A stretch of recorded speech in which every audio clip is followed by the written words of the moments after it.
अवासा breaking news share कंदासीं। कराची खां chief secretary Sindh पारां रिटायर्ड ऑफिसर जे इस्तेमाल हेठि सरकारी गाॾियुनि जा तफ़सील तलब कया विया। ब्रेकिंग न्यूज़ असां शेयर कंदासीं। खाते जे समूरनि रिटायर्ड ऑफिसरनि खां सरकारी गाॾियूं वापसि घुरायूं वञनि।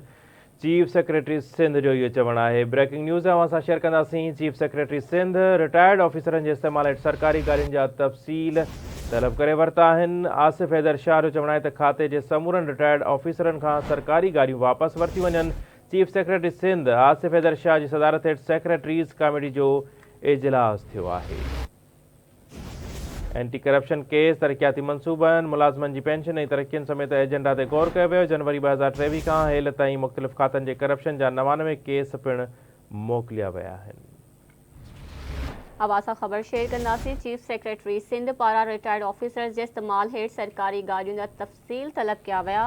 अबा खे आगाही ॾेई रहिया आहियूं। सैयद आसिफ हैदर शाह जो चवणु आहे त खाते जे समूरनि रिटायर्ड ऑफिसर्स खां सरकारी गाॾियूं वापसि घुराई वञनि। चीफ सेक्रेटरी सिंध सैयद आसिफ हैदर शाह जी सदारत हेठि सेक्रेटरीज़ कमेटी जो इजलास थियो। एंटी करप्शन केस, तरक़ियाती मंसूबनि, मुलाज़िमनि जी पेंशन ऐं तरक़ियुनि समेत एजेंडा ते गौर कयो वियो।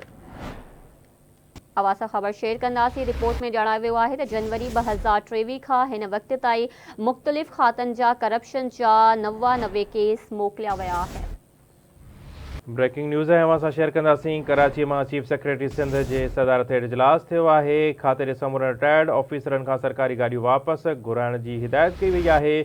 चीफ सेक्रेटरी सिंध आसिफ हैदर शाह जी सदारत हेठि सेक्रेटरीज़ कमेटी जो इजलास थियो।